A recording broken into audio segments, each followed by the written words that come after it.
আজকে আপনারা অবগত আছেন যে আইএসএফের চতুর্থ প্রতিষ্ঠা বার্ষিকী প্রতিষ্ঠা দিবস 21শে জানুয়ারি আইএসএফের প্রতিষ্ঠা দিবস। আজ হচ্ছে চতুর্থ প্রতিষ্ঠা দিবস।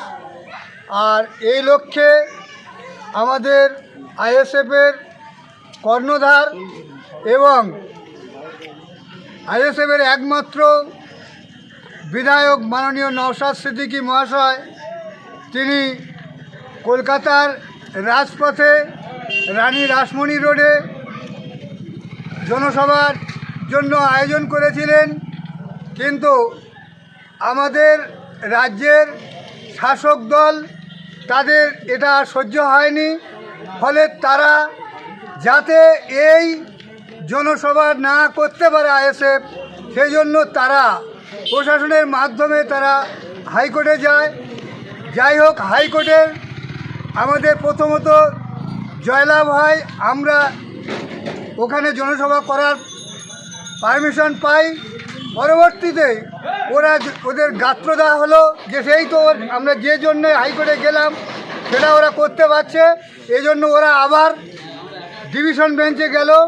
ডিভিশন বেঞ্চে গিয়ে যাই হোক সেখানে আমাদের বলল যে ইনডোরে করতে হবে জনসভাটা। যাই হোক, আমরা মাননীয় বিচারপতিদের রায় মাথায় রেখে আইএসএফ আজকের আমাদের বিধায়ক ইনডোর স্টেডিয়ামে জনসভা করছেন। আর আমরা আইএসএফের সৈনিক সাধারণ মানুষ, তারা চোর তাড়ানোর জন্য আমাদের কর্মীরা আজকের প্রত্যেকটা বুথে বুথে আইএসএফের প্রতিষ্ঠা দিবস পালন করছি। আপনার পরিচয়? আমি নিজামুদ্দিন মোল্লা, নিশাপুর অঞ্চল 13 নম্বর বুথের, আর নিশাপুর অঞ্চলের আইএসএফের সভাপতি আর একজন হাই স্কুলের শিক্ষক। আপনারা জানেন 21শে জানুয়ারি ইন্ডিয়ান সেকুলার ফ্রন্টের প্রতিষ্ঠা দিবস। সেই মতো আমাদের কলকাতার রাজপথে না যাওয়ার জন্য আমাদের শাসক দলের প্রশাসনের মাধ্যমে আমাদের আটকানো হয়েছে।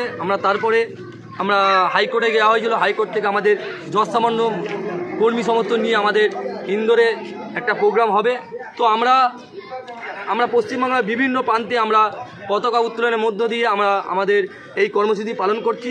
তো আমরা মন্দিরবাজার ব্লকে বিভিন্ন নেতৃত্ব স্থানীয় ব্যক্তি এবং আমাদের কর্মী সমর্থন নিয়ে আমরা আজকের এই যে ব্লক অফিসটা এখানে আমরা পতাকা উত্তোলন করলাম এবং আমাদের সামান্য কিছু বক্তব্য আমরা এখানে রাখলাম। তো আশা করি এই শাসক দল আমাদেরকে আটকে পারবে না।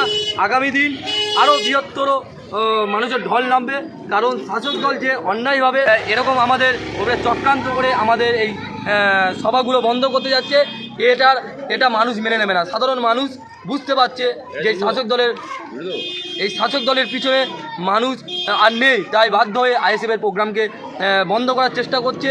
তো আইএসএফের সৈনিকরা যারা আছে তারা কষ্ট পাচ্ছে, কিন্তু কষ্ট পেলেও আমরা মনকে সব ধৈর্য রেখে আমরা চলছি। আমরা একদিন এর জয় আমরা দেখব। আজকের আমাদের এখানেই প্রোগ্রামটা হওয়ার কথা ছিল না, আমাদের প্রোগ্রামটা হওয়ার কথা ছিল কলকাতা রানী রাসমণি রোডে। আজকের আমরা এখানে করেছি, আজকের আমাদের রানী রাসমণি রোডে জনসভা করার কথা ছিল, কিন্তু চক্রান্তকারী মমতা ব্যানার্জি তার পুলিশ দিয়ে আমাদের সেখানে জনসভাটাকে বন্ধ করে। কিন্তু জনসভা করার জন্য আমাদের নেতা নওশাদ সিদ্দিকী সাহেব হাইকোর্ট করেছিলেন। হাইকোর্টে কিন্তু আমাদের পক্ষে রায় হয়েছিল, শর্ত সাপেক্ষে রায় হয়েছিল।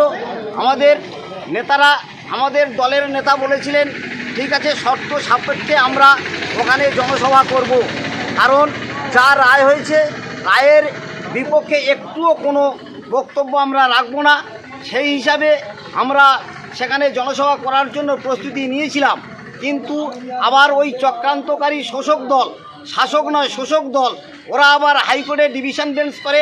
ডিভিশন বেঞ্চে আমাদের বিপক্ষে রায় হয়েছে রানী রাসমণি রোডে জনসভা করা যাবে না, ইন্দোরের মধ্যে জনসভা করতে হবে। যে এই যে আমাদের পিছনে লাগার জন্যে আমাদের আইএসএফের যে অগ্রগতি স্তব্ধ করা যাবে না, স্তব্ধ করতে পারে না।